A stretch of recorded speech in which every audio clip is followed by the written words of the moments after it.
ತಾವು ವಜ್ರಾಸನ. ಮಾಡಿರ್ತಕ್ಕಂಥ ಒಂದು ಪ್ರಸಾದ ಜೀರ್ಣಕ್ರಿಯೆ ಆಗ್ಬೇಕಾಗಿತ್ತಂದ್ರೆ ಈ ಆಸನ ಬಹಳ ಅಗತ್ಯ. ಆಯ್ತು, ಸಹಜವಾಗಿ ಕುಂಡ್ರಿ. ಸಹಜವಾಗಿ ಕುಂತ್ಕೊಳ್ರಿ.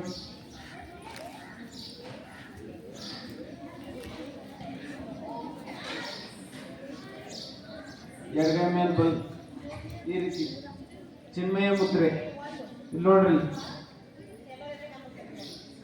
ಚಿನ್ಮಯ ಮುದ್ರೆ ಕುಂತ್ಕೊಳ್ರಪ್ಪ. ಇಲ್ಲಿ ನೋಡ್ರಿ, ಈ ರೀತಿ ನೇರವಾಗಿರ್ಲಿ, ಬೆನ್ನು ನೇರವಾಗಿರ್ಲಿ. ಚಿನ್ಮಯ ಮುದ್ರೆ ಅಂತ ಕರೀತಾರೆ ಅದಕ್ಕೆ. ಎರಡು ಕೈ ಈ ರೀತಿ ಇಟ್ಕೊಂಡು ಯೋಗ ಮುದ್ರೆಯಲ್ಲಿ ಕುಂತ್ಕೊಳ್ಳಿ. ಕಣ್ಣುಗಳನ್ನ ಮುಚ್ಚಿರಿ.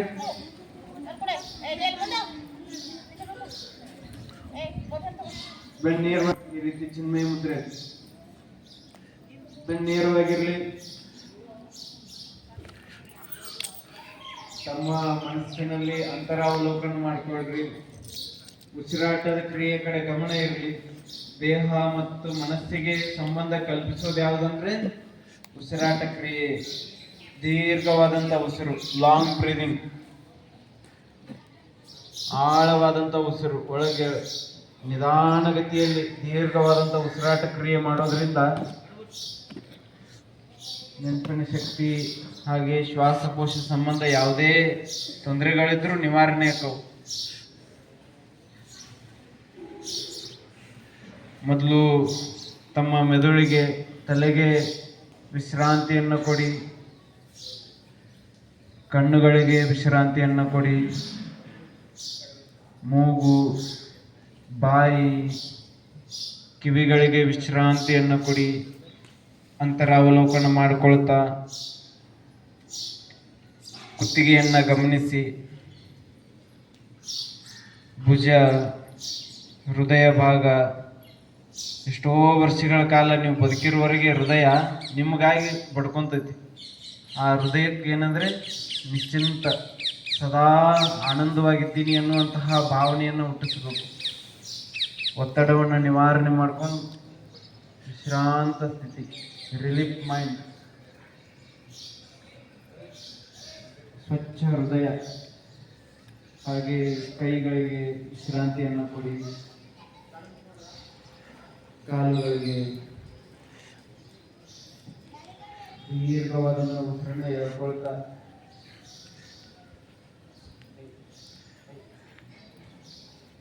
ಮನಸ್ಸಿನಲ್ಲಿ, ಹೃದಯದಲ್ಲಿ ಆ ಪರಮ ನಿರಂಜನನ ನಿತ್ಯ ಸತ್ಯ ಸ್ವರೂಪವಾದಂತಹ ಆ ದಿವ್ಯ ಚೇತನದ ಆತ್ಮಾನುಭೂತಿಯನ್ನು ಅನುಭವಿಸುತ್ತಾರೆ.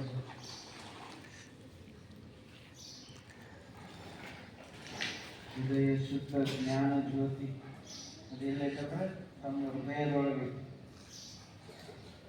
ವಿಶಾಲ ವಿಸ್ತಾರ ಬಯಲು.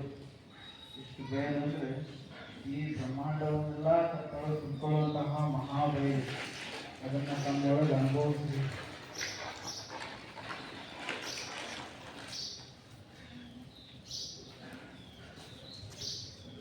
ವಿಸ್ತಾರವಾದಂತಹ ಈ ಬ್ರಹ್ಮಾಂಡದಲ್ಲಿ ನಾವು ನಿತ್ಯ ನಿರಾಳ, ಯಾವುದೇ ಒತ್ತಡಗಳಿಲ್ಲದೆ ನಿರ್ವಿಕಲ್ಪ ಸ್ಥಿತಿ ಅಂತ ಇದೆ ಅಂತ. ಐಕ್ಯ ಸ್ಥಿತಿ ಅಂದ್ರೆ ಇದೆ, ಏನೂ ಆಲೋಚನೆಗಳಿಂದ ಶಕ್ತಿ ಶುದ್ಧವಾದಂತಹ ಭಾವನೆಗಳನ್ನು ಹೊಂದೋದು.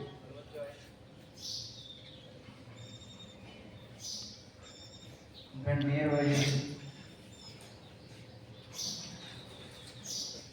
ಒತ್ತಡವನ್ನು ತಂದುಕೊಳ್ಳದೆ ಸಹಜ ಆಸನ ಇದೆ, ಜ್ಞಾನ ಸ್ಥಿತಿ.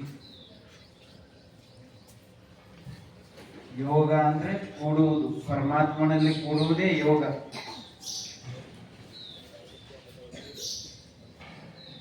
ಯೋಗಯುಕ್ತ ಜೀವನ ರೋಗಮುಕ್ತ ಅಂತ ಕರೀತಾರೆ. ಅದಕ್ಕೆ ಯೋಗ ಮಾಡ್ಕೊಂತಿದ್ರೆ ರೋಗಮುಕ್ತ.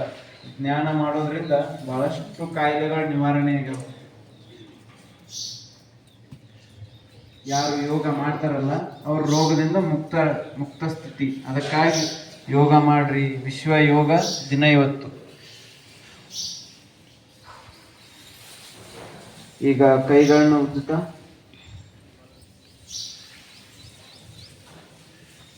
ಕಣ್ಣಿನ ಮೇಲೆ ಇಡ್ತಾ ಕೈಗಳನ್ನ ನೋಡ್ತಾ ತಮ್ಮೆಲ್ಲರಿಗೂ ಶರಣು ಶರಣಾರ್ಥಿಗಳು.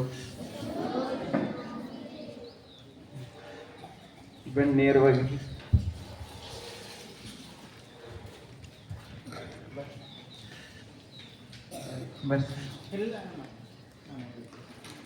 ಈಗ ಮೊದಲಿಗೆ ಫೇಸ್ ಮಸಾಜ್.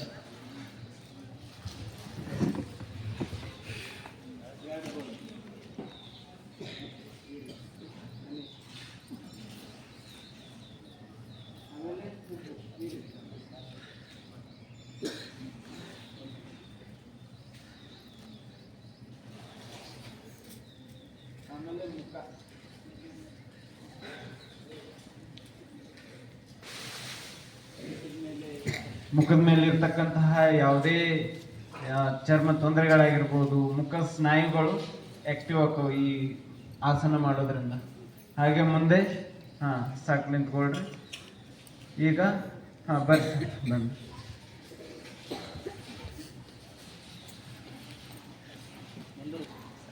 ಪ್ರಾಚಾರ್ಯ ಶಿಕ್ಷಕರಾದಂತಹ ಗುರುಗಳಾದಂತಹ ರಾಜೇಂದ್ರ ಸರ್ ಅವರು ಯೋಗದ ಬಗ್ಗೆ ಬಹಳಷ್ಟು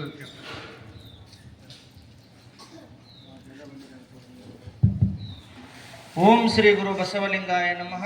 ಎಲ್ಲ ವಿದ್ಯಾರ್ಥಿಗಳೇ, ಇಂದು ವಿಶ್ವ ಅಂತಾರಾಷ್ಟ್ರೀಯ ಯೋಗ ದಿನಾಚರಣೆಯನ್ನ ಕೇವಲ ಇದು ಭಾರತೀಯರು ಕೊಟ್ಟಂತ ಯೋಗವನ್ನ ಭಾರತದಲ್ಲಿ ಉಳಿದಿಲ್ಲ, ಇಡೀ ವಿಶ್ವಕ್ಕೆ ಇದು ತಲುಪಿದೆ. ನಾನು ಇನ್ನೇ ಹೇಳಿದ ಹಾಗೆ ಜಗತ್ತಿನಲ್ಲಿ ಎಷ್ಟು ರಾಷ್ಟ್ರಗಳಿವೆ ಅಂತ ಅಂದಾಗ ಒಬ್ಬ ವಿದ್ಯಾರ್ಥಿ ಹೇಳ್ದ, ವಿಶ್ವಸಂಸ್ಥೆಯ ಪ್ರಕಾರ 193 ರಾಷ್ಟ್ರಗಳಿವೆ ಸರ್ ಅಂತ ಹೇಳ್ದ. ಆದರೆ ವಿಶ್ವಸಂಸ್ಥೆಯೂ ಹೊರತಾಗಿಯೂ 247 ರಾಷ್ಟ್ರಗಳನ್ನ ಪ್ರಪಂಚದಲ್ಲಿವೆ. ಇವತ್ತೆಲ್ಲ ರಾಷ್ಟ್ರಗಳಲ್ಲಿ ವಿಶ್ವ ದಿನಾಚರಣೆಯನ್ನ ಬಹಳ ಅತ್ಯಂತ ಅದ್ದೂರಿಯಾಗಿ ಸಂಭ್ರಮ ಸಡಗರದಿಂದ ಆಚರಣೆ ಮಾಡುವುದರ ಜೊತೆಗೇನೆ ನಮ್ಮ ಆರೋಗ್ಯವನ್ನು ಉಳಿಸ್ಕೊಳ್ಬೇಕು. ಆರೋಗ್ಯ ಉಳಿದ್ರೆ ಎಲ್ಲವನ್ನ ಉಳಿದ ಹಾಗೆ. ಯಾಕಂದ್ರೆ ಆರೋಗ್ಯ ಇತ್ತಂದ್ರೆ ಏನೆಲ್ಲ ಸಾಧನೆ ಮಾಡಲಿಕ್ಕೆ ಆಗ್ತದೆ ಅನ್ನುವ ದೃಷ್ಟಿಯಿಂದ 1 ವಾರಗಳ ಕಾಲ ನಮ್ಮ ಶ್ರೀಮಠದಲ್ಲಿರ್ತಕ್ಕಂತಹ ಪರಮ ಪೂಜ್ಯರಾದಂತಹ ಗುರುಬಸವ ದೇವರವರು ನಿಮಗೆಲ್ಲ ಬಹಳ ಒಳ್ಳೆ ರೀತಿಯಿಂದ ಮಾರ್ಗದರ್ಶನವನ್ನ ಯೋಗವನ್ನ ಹೇಳ್ಕೊಟ್ಟಿದ್ದಾರೆ. ಅವರಿಗೆ ನಮ್ಮ ಶಾಲೆಯ ಪರವಾಗಿ, ಎಲ್ಲ ಮುಖ್ಯಸ್ಥರ ಪರವಾಗಿ, ಮುದ್ದು ಮಕ್ಕಳ ಪರವಾಗಿ ಹಾರ್ದಿಕವಾದಂತಹ ಸುಸ್ವಾಗತವನ್ನ ಚಪ್ಪಾಳೆ ಕಟ್ಟಡ ಪರಮ ಪೂಜ್ಯರಿಗೆ ನಮ್ಮ ಶಾಲೆಯ ವತಿಯಿಂದ ಅವರಿಗೆ ಕಾಲನ್ನು ಹಚ್ಚಿ ಗೌರವಿಸ್ತಾ ಇದ್ದೀವಿ. ಅವರನ್ನು ಶಿವಕರಿಸಬೇಕಾಗಿ ಅವರಲ್ಲಿ ಪ್ರಾರ್ಥನೆ ಮಾಡ್ತಾ ಇದ್ದೀವಿ. ಶ್ರೀಜಾ ಟೀಚರ್ ಅವರು, ರೇಖಾ ಟೀಚರ್, ಎಲ್ಲ ಟೀಚರ್ಸ್ ಬರ್ರಿ.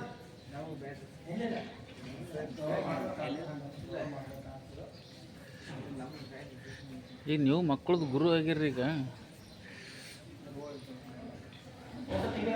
ಯಾರ ಕಡೆ ಮೊಬೈಲ್ ಅದ?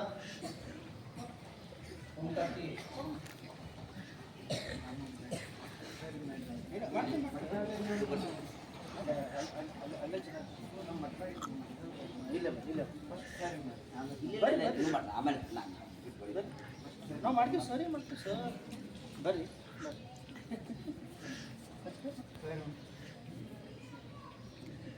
ಓಂ ಶ್ರೀ ಗುರು ಬಸವಲಿಂಗಾಯ ನಮಃ. ಓಂ ಶ್ರೀ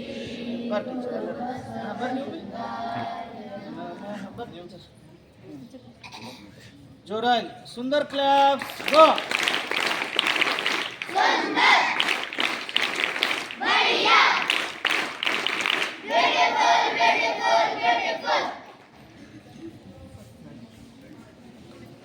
ಇನ್ನೊಬ್ಬ ಇಂದಿನ ಮುಖ್ಯ ಅತಿಥಿಗಳಾಗಿ ಬಂದಂತಹ ಆತ್ಮೀಯರು ಆದಂತಹ ಒಳ್ಳೆಯ ಡೈನಾಮಿಕ್ ಉಪನ್ಯಾಸಕರು ಆದಂತಹ ನಮ್ಮವರೇ ಆದ ಅಲ್ಲಂಪ್ರಭು BEd ಕಾಲೇಜಿನ ಉಪನ್ಯಾಸಕರಾದಂತಹ ನಮ್ಮ ರಾಜೇಂದ್ರ ಸರ್ ಅವರು ಬೇಗನೆ ಎಣಕೂರಿನಿಂದ ಬರೋದಂದ್ರೆ ಸುಮ್ಮನೆ ನಾವು ಬಹುತೇಕ 4 ಗಂಟೆ ಎದ್ದಿರ್ಬೋದು, ಎದ್ದು ಸಮಯಕ್ಕೆ ಸರಿಯಾಗಿ ಬಂದಿದ್ದಾರೆ.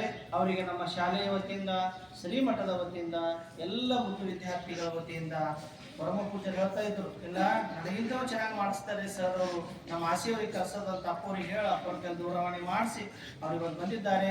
ಅವರಿಗೆ ಹಾರ್ದಿಕವಾದಂಥ ಸುಸ್ವಾಗತವನ್ನು ಚಪ್ಪಾಳೆ ಕಟ್ಟೋದ್ರ ಮುಖಾಂತರ ಅವರಿಗೂ ಕೂಡ ಶಾಲೆಯ ವತಿಯಿಂದ ಒಂದು ಕಿರು ಸನ್ಮಾನವನ್ನು ಅವ್ರು ಸ್ವೀಕರಿಸಬೇಕಾಗಿ ಅವರಲ್ಲಿ ಪ್ರಾರ್ಥನೆ ಮಾಡ್ತಾ ಇದ್ದೀನಿ. ಬನ್ನಿ ನೀವು ಮಾಡಿ. ಓಂ ಶ್ರೀ ಗುರು ಬಸವಲಿಂಗಾಯ ನಮಃ.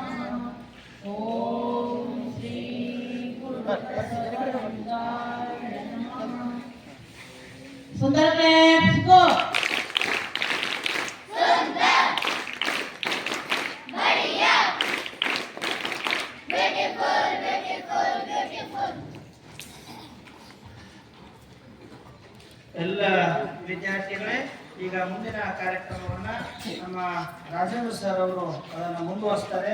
ಅವ್ರು ಹೇಳಿಕೊಟ್ಟಿರ್ತಕ್ಕಂತಹ ಯೋಗದ ಏನು ಆಯಾಮಗಳಿವೆ, ಯೋಗದ ಏನು ಭಂಗಿಗಳಿವೆ, ಅವ್ರು ನೆನಪಿಟ್ಕೊಳ್ಬೇಕು. ದಿನನಿತ್ಯ ನೀವು ಮಾಡಬೇಕು. ಇವತ್ತು ಒಂದೇ ದಿನ ಅಲ್ಲ, ಇದು ಒಂದು ವಾರ ಅಲ್ಲ, ದಿನನಿತ್ಯ ಇದನ್ನ ಮುಂದುವರಿಸಬೇಕಾಗಿ ನಿಮ್ಮಲ್ಲಿ ನಾನು ಕಳಕಳಿಯಿಂದ ಪ್ರಾರ್ಥನೆ ಮಾಡ್ತಾ ಇದ್ದೀನಿ.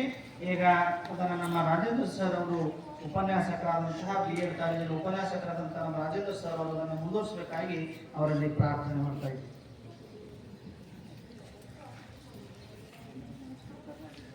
ಎಲ್ರಿಗೂ ಶರಣಾರ್ಥಿ. ಕ್ಷಮಿಸ್ಬೇಕು, ಯಾಕಂದ್ರೆ ನಾವು ಊರ್ಲಿಂದ ಬೇಗ ಬರಬೇಕಾಗಿತ್ತು. ನಾವೇ ನಿಮ್ಮ ಮಾರ್ಗದರ್ಶಕರಾಗಿ ಇವತ್ತು ಒಂದು ರೀತಿಯಲ್ಲಿ ತರಬೇತಿ ಕೊಡಬೇಕಾಗಿತ್ತು. ತಾವೆಲ್ಲ ಬೇಗ ಎದ್ದಿದ್ರಿಲ್ಲ. ಒಂದನ್ನು ನಾವು ತಿಳ್ಕೊಳ್ಬೇಕು, ಇದು ಯೋಗದ ದಿನ ಅಂತ ಇವತ್ತು ಯಾಕೆ ಆಚರಣೆ ಮಾಡ್ತಾರೆ ಅಂತಂದರೆ, ಭೂಮಂಡಲ ಏನದ ಅಂತಂದರೆ ಉತ್ತರ ಗೋಳಾರ್ಧ ಮತ್ತು ದಕ್ಷಿಣ ಗೋಳಾರ್ಧ ಅಂತ ನಾವು ಎರಡು ಭಾಗವಾಗಿ ನಾವು ನೋಡ್ತೀವಿ. ಆ ಉತ್ತರ ಗೋಳಾರ್ಧದಲ್ಲಿ ಬಹುತೇಕ ಎಲ್ಲ ರಾಷ್ಟ್ರಗಳು ಬರ್ತಾವೆ. ಹೆಚ್ಚಿನ ಭೂಮಂಡಲದಲ್ಲಿ ಬರುವಂಥ ಹೆಚ್ಚಿನ ರಾಷ್ಟ್ರಗಳೆಲ್ಲವೂ ಯಾವ ಕಡೆಯವ ಅಂತಂದರೆ ಉತ್ತರ ಗೋಳಾರ್ಧದಲ್ಲವ. ಅದ್ರ ಜೊತೆಗೇನದ ಅಂತಂದರೆ ಇವತ್ತಿನ ದಿನ ಜೂನ್ 21 ದಿನ ಹೆಚ್ಚಿನ ಹಗಲನ್ನು ನಾವು ಕಾಣ್ತೀವಿ, ಹೆಚ್ಚಿನ ದಿನವನ್ನು ನಾವು ಕಾಣ್ತೀವಿ. ಇವತ್ತೇನು ಕಾಣ್ತೀವಿ ನಾವು? ಹೆಚ್ಚಿನ ದಿನವನ್ನು ಕಾಣ್ತೀವಿ. ಹಾಗಾಗಿ ದೇಹ ಮತ್ತು ಮನಸ್ಸನ್ನು ಒಂದುಗೂಡಿಸ್ಲಿಕ್ಕೆ ಮತ್ತು ಯೋಗವನ್ನು ಪ್ರಾರಂಭ ಮಾಡಲಿಕ್ಕೆ ಇವತ್ತಿನ ದಿನ ಸಶಕ್ತದ ಅಂತ ಇಟ್ಕೊಂಡು ನಮ್ಮ ದೇಶದ ಏನು ಪ್ರಾಚೀನ ಸುಮಾರು ನಾವು 10,000 ವರ್ಷಗಳ ಹಿಂದಿನ ಒಂದು ಇತಿಹಾಸವನ್ನು ತೆಗೆದು ನೋಡಿದಾಗ ಆ ಯೋಗದ ಪ್ರಾಮುಖ್ಯತೆಯನ್ನು ಇವತ್ತು ಜಗತ್ತು ಅರ್ಥಕೊಂಡಿದೆ. ಇವತ್ತು ಜಗತ್ತು ಅರ್ಥಕೊಂಡೇನಿಲ್ಲ ಅಂದರೆ 2014ರಲ್ಲಿ ಈ ಒಂದು ಯೋಗದ ದಿನ ಅಂತ ವಿಶ್ವ ದಿನಾಚರಣೆಯಾಗಿ ನಾವು ಮಾಡ್ತಾ ಇದ್ದೀವಿ. ಇದು ಗೊತ್ತದಲ್ಲ ತಮಗೆಲ್ಲ? ಯಾವುದು? ಜೂನ್ 21 ಗೊತ್ತಿರಬೇಕಾ? ಓಕೆ. ಇದೀಗ ಯೋಗದ ಸ್ವಲ್ಪ ಹಿನ್ನೆಲೆ ಅದ್ರ ಬಗ್ಗೆ ಹೇಳ್ಕೊಡ್ತೀನಿ. ಸಣ್ಣವರಿದ್ದರೆಲ್ಲ ನೀವು ಬರ್ತಾ ಆಮೇಲೆ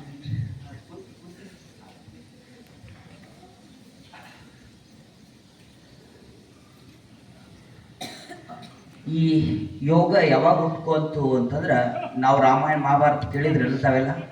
ಇದಕ್ಕಿನ್ನ ಪೂರ್ವದಲ್ಲಿ ಶಿವ ಅಂತ ನೋಡಿದ್ರಲ್ಲ, ಶಿವನಿಗೆ ನೋಡಿದ್ರೆ, ಶಿವನಿಗೆ ನೋಡಿಲ್ಲ, ಫೋಟೋದಾಗ ನೋಡ್ರಿಲ್ಲ. ಹಾ, ಆತನನ್ನ ಏನಂತ ಕರೀತಾರೆ ಅಂದ್ರೆ ಆದಿನಾಥ. ಅಲ್ಲಿಂದ ಪ್ರಾರಂಭ ಆಗ್ತದೆ. ಆ ಶಿವನ ಮುದ್ರ ಯಾವ ರೀತಿ ಅದ ಅಂದ್ರೆ ಯೋಗ ಮುದ್ರದಲ್ಲಿ ಆತ ಕುಂತಿರ್ತಕ್ಕಂಥದನ್ನ ನೀವೆಲ್ಲ ಕಾಣ್ತೀರಿ. ಅಂದ್ರೆ ಎಲ್ಲಕ್ಕಿಂತ ಪೂರ್ವದಲ್ಲಿ ಈ ಯೋಗ ಹುಟ್ಕೊಂಡಿರ್ತಕ್ಕಂಥ ಮಹಾಭಾರತದಲ್ಲಿ ಆ ಕರ್ಮಯುಗದ ಬಗ್ಗೆ, ಶಾಂಖ್ಯಯುಗದ ಬಗ್ಗೆ, ಹಠಯೋಗದ ಬಗ್ಗೆ, ಲಯಯೋಗದ ಬಗ್ಗೆ ಎಲ್ಲ ಶ್ರೀಕೃಷ್ಣ ಪರಮಾತ್ಮ ಯಾರಿಗೆ ಹೇಳ್ತಾರೆ? ಅರ್ಜುನಿಗೆ ಹೇಳ್ತಕ್ಕಂಥದ್ದು ನಾವು ನೋಡ್ತೀವಿಲ್ಲ. ತಾವೆಲ್ಲ ಸಣ್ಣವರಿದ್ರಿ, ಕೆಲವೊಂದು ವಿಚಾರಗಳು ತಮ್ಗೆ ಅಷ್ಟೊಂದು ಹತ್ತಲ್ಲ. ಆದರೂ ಕೂಡ ಅದ್ರ ಯೋಗ ಅಂದ್ರೆ ಏನು ಅಂತ ನೀವು ತಿಳ್ಕೊಳ್ಬೇಕು. ಈ ಯೋಗ ಅನ್ನೋ ಪದ ಯುಜ್ ಎನ್ನುವ ಧಾತುವಿನಿಂದ ಸಂಸ್ಕೃತ ಯುಜ್, ಯಾವ ಪದ? ಯುಜ್ ಯಾವ ಪದ? ಯುಜ್ ಎನ್ನುವ ಪದದಿಂದ ಬಂದಿದೆ. ಯುಜ್ ಅಂದ್ರೆ ಏನು ಗೊತ್ತದಲ್ಲ? ಶರೀರ ಮತ್ತು ಮನಸ್ಸನ್ನ ಕೂಡುವಂತದ ಅಥವಾ ಆತ್ಮ ಪರಮಾತ್ಮನನ್ನ ಸಮ್ಮಿಲನ ಆಗುವಂತ ಪದಕ್ಕ ಯೋಗ ಅಂತ ಇವತ್ತು ಪಾಶ್ಚಿಮಾತ್ಯರು ಅಥವಾ ಎಲ್ಲರೂ ಏನ್ ತಿಳ್ಕೊಂಡ್ರು? ಬರೀ ಆಸನ ಹಾಕದೆ ಏನ್ ತಿಳ್ಕೊಂಡ್ರ? ಆಸನ ಮಾಡ್ತೀವಲ್ಲ, ವ್ಯಾಯಾಮ ಮಾಡೋದು, ಆಸನ ಮಾಡೋದು, ವಾಕಿಂಗ್ ಮಾಡೋದು, ಇದನ್ನ ಯೋಗ. ಆದ್ರೆ ಯೋಗ ಅದಲ್ಲ. ಯೋಗ ಏನದ ಅಂದ್ರ ಅಷ್ಟಾಂಗ 8 ಅಂಗಗಳಲ್ಲಿ ಏನದ ಅಂದ್ರೆ ಯೋಗ ಪೂರ್ಣಗೊಳ್ಳುತ್ತೆ. 8 ಅಂಗಗಳಲ್ಲಿ ಯಮ 8 ಅಂಗಗಳಲ್ಲಿ ನಾವು ಯೋಗವನ್ನ ಪೂರ್ಣವಾಗಿರ್ತಕ್ಕಂಥದನ್ನ ಕಾಣ್ತೀವಿ. ಕೇಳ್ತೈತಿ ಎಲ್ಲ ಮಕ್ಕಳೇ?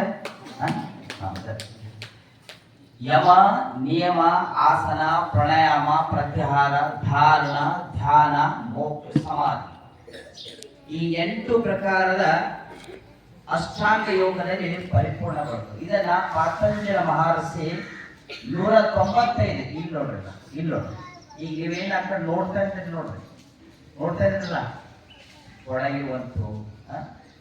ಈಗ ನಾವು ಬೇಗ ಮತ್ತೆ ಊಟ ಏನದನೋ, ಮತ್ತೆ ಟೀಚರ್ ಏನೋ, ಸ್ಕೂಲಿಗೆ ನಾವು ಹೋಗ್ತಾರೆ, ಏನ್ ಕರೀತಾ ಇದೀವಿ, ಏನೆಲ್ಲ ಮನಸ್ಸಿನಲ್ಲಿ ಹೊಳಿತಾ ಇರೋ ವಿಚಾರಗಳೆಲ್ಲ ಹೊಳಿತಾವಲ್ಲ. ಎಲ್ಲರಿ ಹೊಳಿತಾವಲ್ಲ? ಅಥವಾ ಯಾರಿಗೆ ಯಾವುದೋ ಕಳ್ಮಳ ಇರ್ತದ, ಏನೋ ಒಂದು ಮನಿಕೊಂಡು ಹೋಗ್ಬೇಕು, ಇಂಥವೆಲ್ಲ ವಿಚಾರಗಳು ಇರ್ತಾವಲ್ಲ. ಇಂಥ ವಿಚಾರಗಳನ್ನ ಯೋಗದ ಫಲ ಏನ್ ಹೇಳುತ್ತದೆ ಅಂದ್ರೆ, ಯೋಗ ಚಿತ್ತವೃತ್ತಿ ನಿರೋಧ ಅಂತ. ಯೋಗ ಚಿತ್ತವೃತ್ತಿ ನಿರೋಧ ಅಂದ್ರೆ ಮನಸ್ಸಿನಲ್ಲಿ ಹೇಳುವಂತ ಅಲೆಗಳನ್ನು ಶಾಂತಗೊಳಿಸುವುದಕ್ಕೆ ಯೋಗ ಅಂತ. ಮನಸ್ಸಿನಲ್ಲಿ ಹೇಳುವಂತ ಅಲೆಗಳವಲ್ಲ, ಅಲೆಗಳಂತಂದ್ರೆ ಏನು ಗೊತ್ತಲ್ಲ, ನಾವು ಶಾಂತ ಕೂಡ್ತೀವಿ, ಅದ್ರ ಮಧ್ಯದಲ್ಲಿ ಒಳಗೆ ಬಂದ್ಬಿಡ್ತೀವಿ, ಅದ್ರ ಮಧ್ಯದಲ್ಲಿ ಯಾರೋ ಕರೀತಿರ್ತಾರೆ, ಯಾವುದೋ ಊಟ ಗಮ್ಮಂತ ವಾಸನೆ ಬಂದಿರ್ತಾರೆ, ಯಾವುದೊಂದು ವಿಚಾರ ಬಂದಿರ್ತದೆ, ಊರಿಗೆ ಹೋಗೋದು ಬಂದಿರ್ತದೆ. ಇಂಥವನ್ನ ಎಲ್ಲ ಒಂದ್ ಕಡೆ ಶಾಂತ ರೀತಿಯಿಂದ ಕುಂತು ಇಲ್ಲೇನ್ ಕುಂತಿದ್ದೇವ್ರ ಯೋಗ ಮಾಡ್ಲಿಕ್ಕೆ, ಆ ಮನಸ್ಸನ್ನ ಇನ್ನ ಹತೋಟಿಗೆ ತರುವಂಥದ್ದು ಈ ಕಲೆಗೆ ಯೋಗ ಅಂತ. ಯೋಗ ಅಂತ ಸರ್, ಇದು ಮನಸ್ಸು ಮತ್ತು ಶರೀರಕ್ಕೆ ಯಾವ ರೀತಿ ಏನಲ್ಲ ಅಂತಂದ್ರೆ ಸಂಬಂಧವನ್ನ ಹೊಂದಿದೆ. ಉದಾಹರಣೆಗಾಗಿ ನಿಮ್ಮನ್ನು ಹೇಳೋದಾದ್ರೆ, ಕ್ರಿಕೆಟ್ ಮಕ್ಕಳೇ, ಮಕ್ಕಳೇ ಇಲ್ಲಿ ನೋಡ್ರಿ, ಎಲ್ಲರೂ ಇದು ಸರ್ ಸುಮ್ಮನೆ ನಾವು ಬರೀ ಬಾಯಿ ಹೇಳುವಂಥದ್ದನ್ನ ಇಲ್ಲಿ ನಮ್ಮ ಶರೀರದ ಮೇಲೆ ಯಾವುದಾದ್ರೂ ಪರಿಣಾಮ ಬೀರ್ತದೆ ಅಂತ ಹೇಳಿ ನಿಮ್ಗೆ ಸಣ್ಣ ಉದಾಹರಣೆ ಹೇಳ್ತೇನೆ. ಹೀಗೆ ಯಾರಾದ್ರೂ ನಿಮ್ಮ ಟೀಚರ್ ಅದನ್ನು ಇವತ್ತು ನೀವು ಹೋಮ್ವರ್ಕ್ ಮಾಡಿಲ್ಲ ಅಂತ ಇಟ್ಕೊಳ್ರಿ, ಇವತ್ತು ನಾವು ಹುಡುಕಿ ಅಂತಂದ್ರೆ ಅಂದ್ರೆ ನೀವು ಹೆಂಗೆ ಬೈದಿಟ್ಕೊಳ್ತೀರಿ ಅನ್ಸ್ತೀರಿಲ್ಲ? ಉಸಿರಾಟ ಹೆಚ್ಚಾಗ್ತದೆ, ನಡಲಿಕ್ಕೆ ಪ್ರಾರಂಭ ಆಗ್ತದೆ, ಕೂಡ್ಲಾಕ ಸಮಾಧಾನ ಇರ್ತದ. ಅಂತ ಯಾವುದೇ ಸನ್ನಿವೇಶ ಬಂದರೂ ಕೂಡ ಮನಸ್ಸನ್ನ ಶಾಂತವಾಗಿರ್ಕೊಳ್ಳೋದು, ಸ್ಥಿರವಾಗಿರ್ಲಿಕ್ಕಿರಲ್ಲ ಅಂತಂದ್ರ ಕಲಿಸ್ಕೊಳ್ಳುವಂಥದ್ದು ಯೋಗ. ಹೆಂಗ ನಾವೇನಿಲ್ಲ ಅಂತಂದ್ರ ನೀವು ಬಹಳ ಅವಸರ ಮಾಡ್ಕೊಳತ್ರಿ, ಉಸಿರಾಟ ಹೆಚ್ಚಾಗತ್ತವ, ಅಧಿಕರ ಆ ಟೈಮಿಗೆ ಸಮಾಧಾನ. ಉಸಿರಾಟ ಏನ್ ಮಾಡ್ಬೇಕು? ಶಾಂತಿ ಎಲ್ಲಿ ಸರ್ ಅಂತಾರಿಲ್ಲ, ಅವಾಗ ಏನಾಗ್ತದ? ಟೈಮಿಂಗ್ ಸರ್ ಯಮ, ನಿಯಮ, ಆಸನ, ಪ್ರಾಣಾಯಾಮ, ಪ್ರತ್ಯಾಹಾರ, ಧಾರಣ, ಧ್ಯಾನ, ಸಮಾಧಿ, ಇವು 8 ಅಂಗಗಳು ಇರ್ತಾವ. ಯಮ ಅಂದ್ರೆ ಏನು ಗೊತ್ತದ? ಬರೀ ಆಸನ ಹಾಕಿ ನಾವೇನದ ಅಂತಂದ್ರೆ ಯೋಗ ಸಜ್ಜಿ ಪಡ್ಕೊಳ್ತೀವಿ, ಮನಸ್ಸನ್ನ ಶರೀರ ಒಂದು ಮಾಡ್ತೀವಿ ಆಗೋದಲ್ಲ. ಮೊಟ್ಟ ಮೊದಲನೇದಾಗಿ ಏನ್ ಮಾಡ್ಬೇಕಂದ್ರೆ ಯಮ ಅಂದ್ರೆ ಏನ್ ಗೊತ್ತದಲ್ಲ? ಯಮ ಅಂದ್ರೆ ಕೆಲವು ಮನಸ್ಸಿನ ಏನು ಆಸೆ ಆಕಾಂಕ್ಷೆಗಳು ಅದನ್ನ ಹೇಳಿಲ್ಲ. ಅಹಿಂಸೆ, ಅಸತ್ಯ, ಆಸ್ತೆಯ, ಅಪರಿಗ್ರಹ, ಬ್ರಹ್ಮಚರ್ಯ, ಇವುಗಳನ್ನು ಏನ್ ಮಾಡ್ಬೇಕು? ನಾವು ಕಂಟ್ರೋಲ್ ನಲ್ಲಿ ಇರ್ತೇವೆ.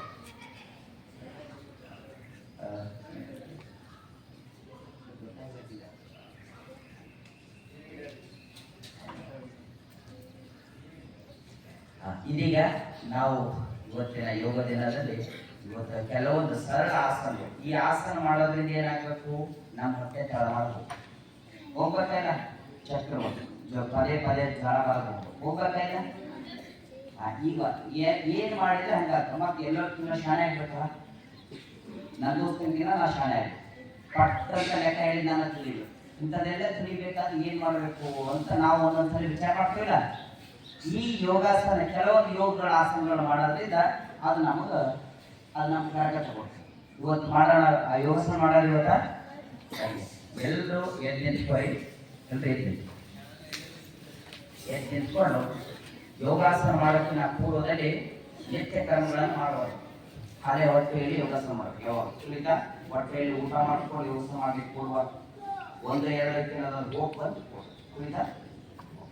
ಇದೀಗ ನಾನು ಹೇಗೆ ಮಾಡ್ತೀವಲ್ಲ ಹಾಗೆ ತಾವೆಲ್ಲ ಮಾಡ್ತೀವಿ.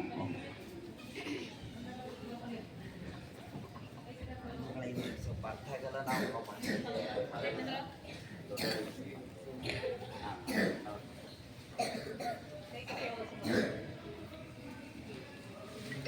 ಎಲ್ಲರೂ ಸೊಂಟದ ಮೇಲೆ ಕೈ ಇಟ್ಕೊಡ್ರಿ. ಇದೀಗ ಬಲಗಾಲನ್ನ ಮುಂದೆ ಮಾಡಿ, ಬಲ ಕಡೆ ಏನದ ಅಂದ್ರ ತಿರುಗಿಸ್ 10 ಸಲ. 1 2 3 4 5 6 7 8 9 10. ಮತ್ತೆ ಈ ಕಡೆ 1 2 3 4 5 6 7 8 9 10. ಮತ್ತೆ ಎಡಗಾಲನ್ನು ಮುಂದೆ ಮಾಡಿರಿ, ಬಲ ಕಡೆ ತಿರುಗಿಸಿ. 1 2 3 4 5 6 7 8 9 10. ಇವತ್ತೆ ಈ ಕಡೆ ಎಡಕಡೆ 1 2 3 4 5 6 7 8 9 10. ಈ ನೋಡಿ ಮಾಡಬೇಕಾದ್ರೆ ಹೊತ್ತತ್ತು ಮಾಡಬೇಕಾಗ ಅಂತ ಮನಸ್ಸಿನಲ್ಲಿ ಹೇಳ್ತದೆ ನೋಡ್ರಿ. ಈ ತಾಳ್ಮೆನೆ ಸಂಯಮವನ್ನು ಕಲಿಸ್ಕೊಡಿ. ಕುಂತಾಗ ಎದ್ದು ಓಡ್ಬೇಕಂತ ನೋಡ್ರಿ. ಹಂಗೆ ಓಡಬಾರ್ದಂದ್ರೆ ನಾವು ಯಾವಾಗಲೂ ಅಭ್ಯಾಸವನ್ನು ಮಾಡಿದೆವಂದ್ರೆ ಇದನ್ನು ನಾವು ಸ್ಥಿರವಾಗಿ ಕೊಡಿ. ಯೋಗದ ಪದ ಇನ್ನೊಂದು ಅರ್ಥ ಹೇಳಿದ್ರು, ಸ್ಥಿರಂ ಸುಖಂ ಆಸನಂ ಅಂತ ಹೇಳಿದ್ರು. ಸ್ಥಿರವಾಗಿ ಸುಖವಾಗಿ ಯಾವ ಕೂಡ್ತೇವೆ ನೋಡ್ರಿ, ಅದಕ್ಕೆ ಯೋಗ ಅಂತ ನೋಡ್ರಿ. ಇದೀಗ ಮೊಳಕಾಲ ಮೇಲೆ ನಿಮ್ಮ 2 ಕೈಗಳನ್ನು ಇಡ್ರಿ. ಮತ್ತೆ ಬಲ ಕಡೆ ತಿರುಗಿಸ್ಬೇಕಾ. 1 2 3 4 5 6 7 8 9 10. ಮತ್ತೆ ಈ ಕಡೆ 1 2 3 4 5 6 7 8 9 10. ಅಲ್ಲಿಗೆ ಧ್ಯಾನ ಮಾಡಿರಿ. ಯಾಕೆ ಮಾಡಬೇಕು ಅಂತಂದ್ರೆ ನರನಾಡಿಗಳಿಗೆ ಮೊಟ್ಟ ಮೊದಲು ಏನು ಸಿಗಬೇಕು ಅಂತಂದ್ರೆ ಈಗ ನೋಡಿ, ನೀವು ಆಟ ಆಡೋ ಹೊತ್ತಾಗ ಬೀಳ್ತೀರಿ, ಹತ್ತಲ್ಲ. ರೀತಿಕ್ಕಿದ್ದಾಗ ಎಲ್ಲೋ ಸುಮ್ಮನೆ ಹೋಗೋದು ಬಿಟ್ಟರೆ ಹತ್ತವೆ. ಯಾಕೆ ಹತ್ತ ಗೊತ್ತದಲ್ಲ, ನಾವೇನು ಮಾಡ್ತೀವಿ ಅಂದ್ರೆ ಬ್ರೈನಿಗೆ ಒಂದು ಸಂದೇಶ, ನಮ್ಮ ಮೆದುಳಿಗೆ ಸಂದೇಶ ಕೊಡ್ತೀವಿ. ಏನಂತ ಕೊಡ್ತೀವಿ ಗೊತ್ತದ, ಈಗ ನೀ ಆಟ ಆಡ್ತಾ ಇದ್ವಿ, ಓಡ್ತಾ ಇದ್ವಿ, ನೀನೆಲ್ಲ ಮಾಂಸಖಂಡಗಳು, ರಕ್ತ ಚಲನೆಗಳು, ಅಂಗಾಂಗಳೆಲ್ಲವೂ ಏನಾಗಬೇಕು, ಜಾಗೃತವಾಗಬೇಕು. ನಾವು ಹಿಂಗೆ ಮಾಡ್ತಾ ಇದ್ದಾಗ ಏನಾಗ್ತದೆ ಅಂದ್ರೆ ಇದಕ್ಕಿದೆ ನಾವು ಯೋಗ ಸ್ಟಾರ್ಟ್ ಮಾಡಿದ್ರೆ ಏನು ಹಿಡ್ಕೊಳ್ಳಿಕ್ಕೆ ಪ್ರಾರಂಭ ಆಗ್ತದೆ. ಇದರಿಂದ ರಕ್ತ ಪರಿಚಲನೆ ಚೆಂದ ಆಯಿತು. ಆನಂತರ ನಾವೇನು ಮಾಡ್ಬೋದು, ಹೆಂಗೆ ಬೇಕಾದಂಗೆ ಯೋಗ ಮಾಡ್ಬೋದು. ಅದು ಇದೀಗ ಸಂತೋಷ ಗಂಟೆ ಇಟ್ಕೊಡ್ರಿ. ಮತ್ತೆ ಬಲದ ಕಡೆ 10 ಸಾರಿ ತಿರ್ಸ್ಬೇಕು. 1 2 3 4 5 6 7 8 9 10. ಮತ್ತೆ ಎಡದ ಕಡೆ 1 2 3 4 5 6 7 8 9 10. ಆಮೇಲೆ ಇದ್ರ ಮೇಲೆ ಕೈ ಇಟ್ಕೊಳ್ಳಿ. ಇದೀಗ ಈ 2 ಮೊಳಕೆ 2 ತಾಗಬೇಕು. 1 2 3 4 5 6 7 8 9 ಮೊಳಕೆ ಹೆಚ್ಚಬೇಕು. 10 ಮೊಳಕೆ 2 ಹಚ್ಚಬೇಕು. 5 ಮತ್ತೆ 1 2 3 4 5 6 7 8 9 10. ಆಮೇಲೆ 2 ಕೈಗಳನ್ನು ಮುಂದೆ ಮಾಡಿ ಮತ್ತೆ ತಿರುಗಿಸಿ. 1 2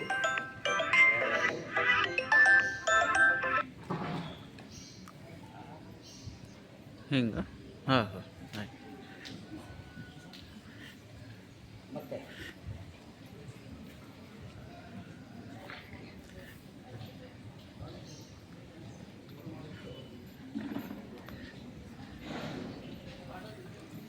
ಯಾವತ್ತ ಕೈ ಕೆಳಾಕ್ಬಿಡ್ರಿ. ಯಾರಿಗೆ ಗೋಣು ನೋವಿದೆ ಅಲ್ಲ ಅಂಥವ್ರು ಏನದ ಅಂದ್ರೆ ಹೆಚ್ಚಿಗೆ ಗೋಣು ತಿರ್ಗಿಸ್ಲಕ್ಕೆ ಹೋಗ್ಬಾರ್ದು, ನಿಧಾನವಾಗಿ ತಿರ್ಗಿಸಿ. ಅರ್ಥ ಆಯ್ತಾ? ನಿಧಾನವಾಗಿ ಗೋಣು ತಿರ್ಗಿಸಿ, ಎಷ್ಟು ಸಾಧ್ಯ ಆಯ್ತದ ಅಷ್ಟೇ ತಿರ್ಗಿಸ್ಬೇಕು. ಹೆಚ್ಚಿಗೆ ಕ್ರಾಸ್ ತೊಗೊಂಡು ಮಾಡಿದ್ರಂದ್ರೆ ಗೋಣು ಹಿಡ್ಕೋದು. ನಿಧಾನ ಕೆಳಗೆ ಮಾಡಿರಿ. ಬಲಕ್ಕೆ ಕಡೆ ಐತೆ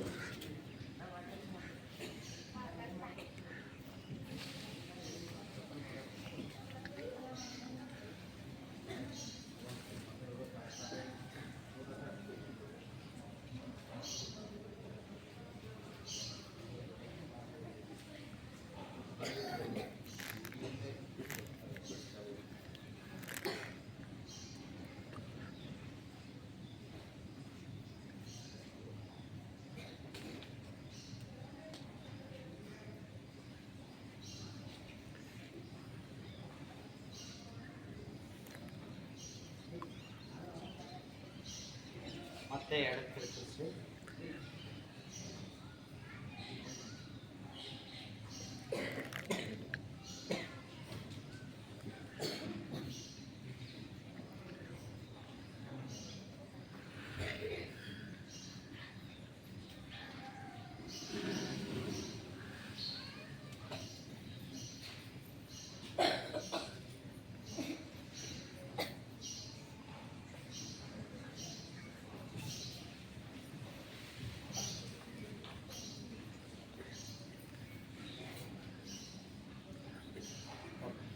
ಈಗ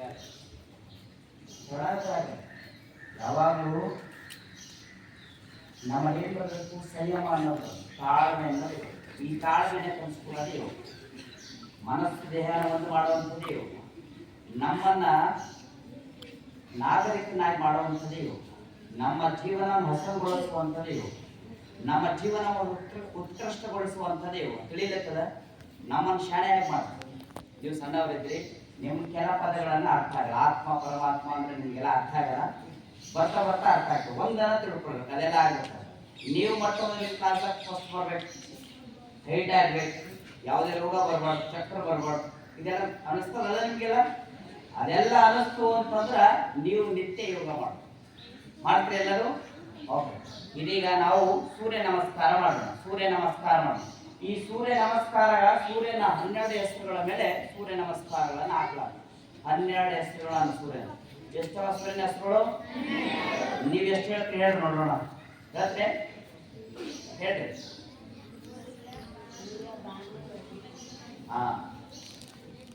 ಓಕೆ. ಇದೀಗ ನಾವು ಸೂರ್ಯ ನಮಸ್ಕಾರವನ್ನು ಮಾಡೋಣ.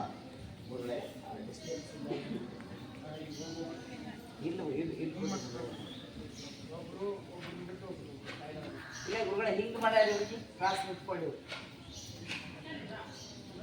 ಡಿಸ್ಟೆನ್ಸ್ ನೋಡ್ರಿ, ಸೂರ್ಯನ ಕಡೆ ಮುಖ ಮಾಡಿ ನಿಂತ್ಕೊಂಡಿದ್ರೆ ಎಲ್ಲರೂ ನೋಡ್ರಿ. ಇದೀಗ ನಾವು 12 ಆಸನಗಳನ್ನ ಸೂರ್ಯ ನಮಸ್ಕಾರ. ನಮ್ಗೆ ಯೋಗ ಮಾಡ್ಲಿಕ್ಕೆ ಆಗಲ್ಲ, ಒತ್ತಡದ ಜೀವನದೊಳಗ ಅಥವಾ ನಮ್ಗೆ ಯಾವುದೋ ಕಾರಣಾಂತರಗಳಿಂದ ಆಗಲಿಲ್ಲ, ಒತ್ತಡದ ಜೀವನದಾಗ ಆಗ್ಲಿಲ್ಲ ಅಂದ್ರೆ ಅಟ್ಲೀಸ್ಟ್ ನಾವೇನ್ ಮಾಡ್ಬೇಕು ಗೊತ್ತದ? ಸೂರ್ಯ ನಮಸ್ಕಾರ ಆದ್ರ ಇದು ಹಾಕಿದ್ರೆ ಅಂದ್ರೆ ಅವತ್ತು ದಿನ ಇಡೀ ನೀವು ಚೈತನ್ಯದಿಂದ ಬಹಳ ಉತ್ಸಾಹವಾಗಿ ಅಂತಂದ್ರೆ ನೀವು ನಿಮ್ಮ ಕೆಲಸ ಕಾರ್ಯದಲ್ಲಿ ನೀವೇನಂದ್ರೆ ತೊಡಗಿಸ್ಕೊಳ್ತೀವಿ.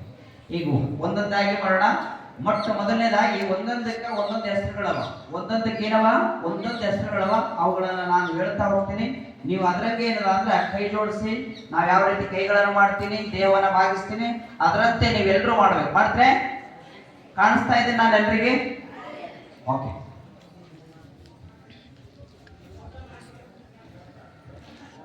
ನೋಡ್ರಿ, 2 ಕೈಗಳನ್ನ ನಮಸ್ಕಾರ ಮಾಡ್ತಿರಲ್ಲ, ಇದಕ್ಕ ಪ್ರಣಾಮಾಸನ ಅಂತ ಕರೀತಾರೆ. ಪ್ರಣಾಮಾಸನ ಅಂತ ಹೃದಯದ ಹತ್ರ 2 ಕೈಗಳ ತೆಗೆದುಕೊಂಡು ನಮಸ್ಕಾರ ಆಸನದಲ್ಲಿ ನಿಂತ್ಕೊಳ್ಬೇಕು. ಇದಕ್ಕೆ ಏನಂತ ಕರೀತಾರ?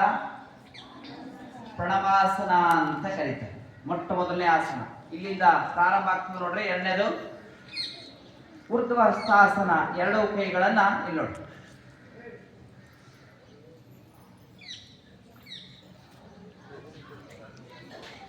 ಇದಕ್ಕೆ ಊರ್ಧ್ವ ಹಸ್ತಾಸನ ಅಂತ ಕರೀತಾರೆ. ಇದೀಗ ಯಥಾವತ್ತವಾಗಿ ಮತ್ತೆ ಯಥಾಸ್ಥಿತಿಗೆ ಬಂದ್ಕೊಂಡು 2 ಕೈಗಳನ್ನ ನೆಲಕ್ಕೆ ಹಚ್ಚಬೇಕು. ಇದಕ್ಕೆ ಏನಂತ ಕರೀತಾರೆ ಅಂದ್ರೆ ಪಾದ ಹಸ್ತಾಸನ ಅಂತ ಕರೀತಾರೆ. 2 ಕೈಗಳನ್ನ ನೆಲಕ್ಕೆ ಹಚ್ಚಬೇಕು.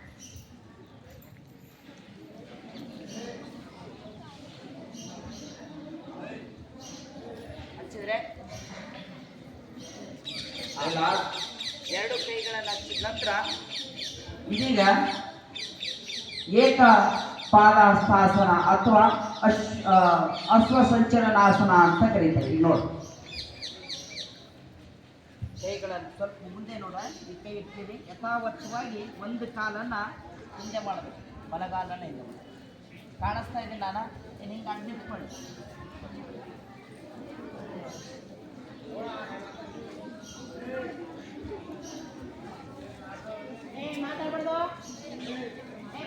ಈ ಸ್ಥಿತಿಗೆ ಅಶ್ವಸಂಚಾಲನಾಸನ ಅಂತ ಕರೀತಾರೆ. ಮುಖ ಮೇಲೆ ಮಾಡಬೇಕು, 2 ಕೈಗಳನ್ನ ನೆಲಕ್ಕೆ ಹಚ್ಚಬೇಕು.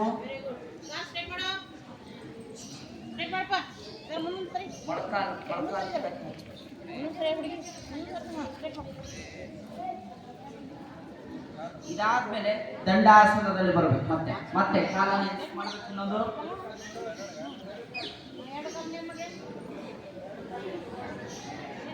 ಇದಾದ ಬಳಿಕ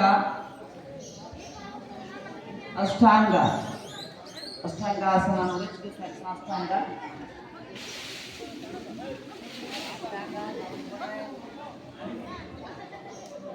ಸಾಷ್ಟಾಂಗ ಬೇಟಾ.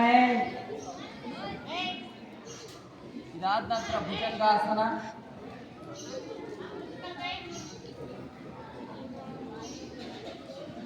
ಆಮೇಲೆ ಮತ್ತೆ ಪರ್ವತಾಸನ.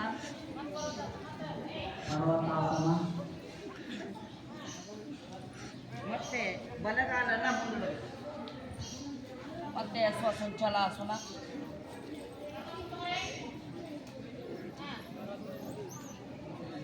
ಮತ್ತೆ ಪಾದಹಸ್ತಾಸನ, ಹಸ್ತಾಸನ, ಮತ್ತೆ ಪ್ರಣಾಮಾಸನ. ಈಗ ನೋಡಿದ್ರೆ ಒಂದ್ಸಲ ಮಾಡಿದ್ರೆ ಇಂಥದನ್ನ 10 ಸಾರಿ ಮಾಡ್ತೀರಿಗೆಲ್ಲ 10 ಮಾಡೋಣ. ರೈಟ್, ಮಾಡಿ ಸ್ಟಾರ್ಟ್ ಮಾಡಿ.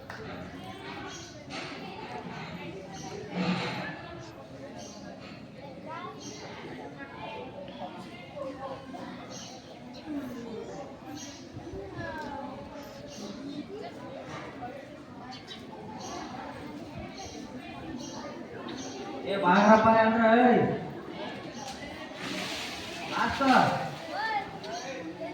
ನಾಗಪ್ಪ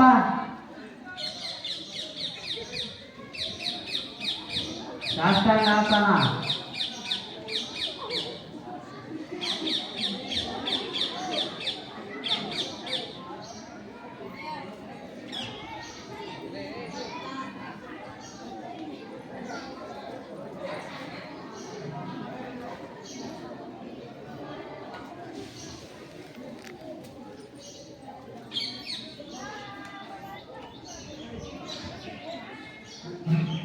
ಮಾಡ್ತಾ ಇದ್ರೆ ಎಲ್ಲರೂ ಮಾಡಿದ್ರೆ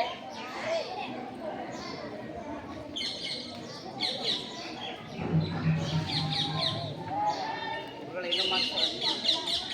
ಮಾಡಿಸಿ.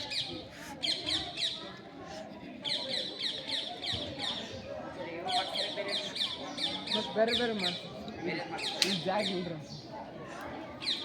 ಹಾ ಕೇಳಿ, ಇದು ಸೂರ್ಯ ನಮಸ್ಕಾರ. ಹೀಗೆ ದಿನ 10 ಆಸನಗಳನ್ನು ನೀವು ಕನಿಷ್ಠ 10 ಆಸನಗಳ ಸೂರ್ಯ ನಮಸ್ಕಾರ 10 ಸಾರಿ ಮಾಡಿದ್ರಿಂದ ಏನಾಗ್ತದೆ ಗೊತ್ತದ, ನಿಮ್ಗೆ ಯಾವುದೇ ರೀತಿ ಏನದ ಅಂತಂದ್ರೆ ಹೆಚ್ಚಿನ ಸಮಯ ಕೊಟ್ಟು ನಿಮ್ಮ ಒಂದು ಈಗ ವಿದ್ಯಾಭ್ಯಾಸ ತೊಂದರೆ ಆಗ್ತದೆ ಅಂದ್ರೆ ಕನಿಷ್ಠ ದಿನ ಏನದ ಅಂದ್ರೆ ಈ ಸೂರ್ಯ ನಮಸ್ಕಾರ 10 ಸಾರಿ ಆಗ್ತಾರೆ ಅಲ್ಲ ಮಕ್ಕಳ. ಎಲ್ಲಿ ನೋಡ್ರಲ್ಲ, ನೇರವಾಗಿ ನಿಂತ್ಕೊಡ್ರಲ್ಲ, ನೇರವಾಗಿ ನಿಂತ್ಕೊಡ್ರಿ.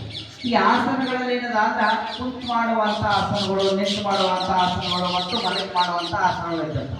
ಈಗ ನಾವು ನಿಂತು ಮಾಡುವಂಥ ಕೆಲವೊಂದು ಸರಳ ಆಸನಗಳನ್ನು ನಾವು ಇದೀಗ ಮಾಡೋಣ. ನಾನು ಹೇಗೆ ಮಾಡ್ತೀನಿ ಅಲ್ಲ,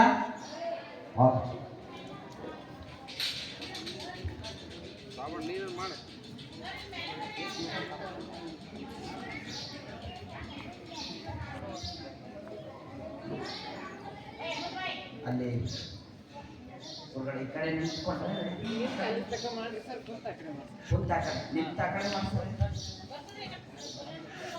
ಆ ಕಡೆ ಹಾ, ಈಗ ಎಲ್ಲರೂ ಮತ್ತೆ ಆ ಕಡೆ ಮುಖ ಮಾಡಿ ನಿಂತ್ಕೊಡ್ರಿ ನೇರವಾಗಿ. ನೋಡ್ರಿ, ಈ ಅಶಿಸ್ತು ಏನದಲ್ಲ ಇದೇನೇ ನಾವು ಶಿಸ್ತಿನ ಹೋಗುವಂಥದ್ದು ಕಲಿಸುವಂಥದ್ದು ಇವು.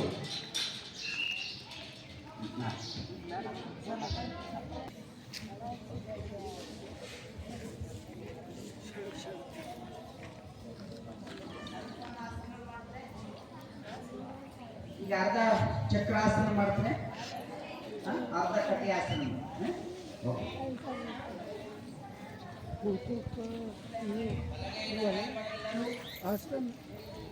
ಮಲಗಳನ್ನು ಮೇಲೆ ಮಾಡಿ ಇಲ್ಲೇ ಅದ.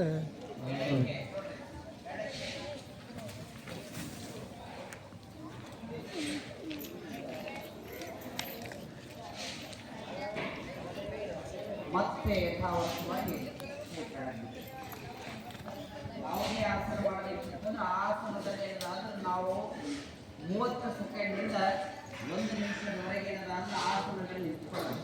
ಆವಾಗ ಆಸನದ ಪರಿಣಾಮ ನಮ್ಮ ಶರೀರದ ಮೇಲೆ ಇಲ್ಲ. ನೀವು ಆಸನ ಮಾಡಿದ್ರು ಅದು ವ್ಯರ್ಥ ಆಗ್ತದೆ. ಈಗ 30 ಸೆಕೆಂಡ್ ಹಿಡ್ಕೊಂಡು 1 ನಿಮಿಷದವರೆಗೆ ಅದ್ರ ಮೇಲೆ ನಿಂತ್ಕೊಳ್ಳೋದು, ಅದೇ ಆಸನ. ಇದೀಗ ಮತ್ತೆ ಎಡಗೈನ ಮೇಲೆ ಮಾಡಿ, ಎಡಗೈ ಕಿವಿ ಕೈಗೆ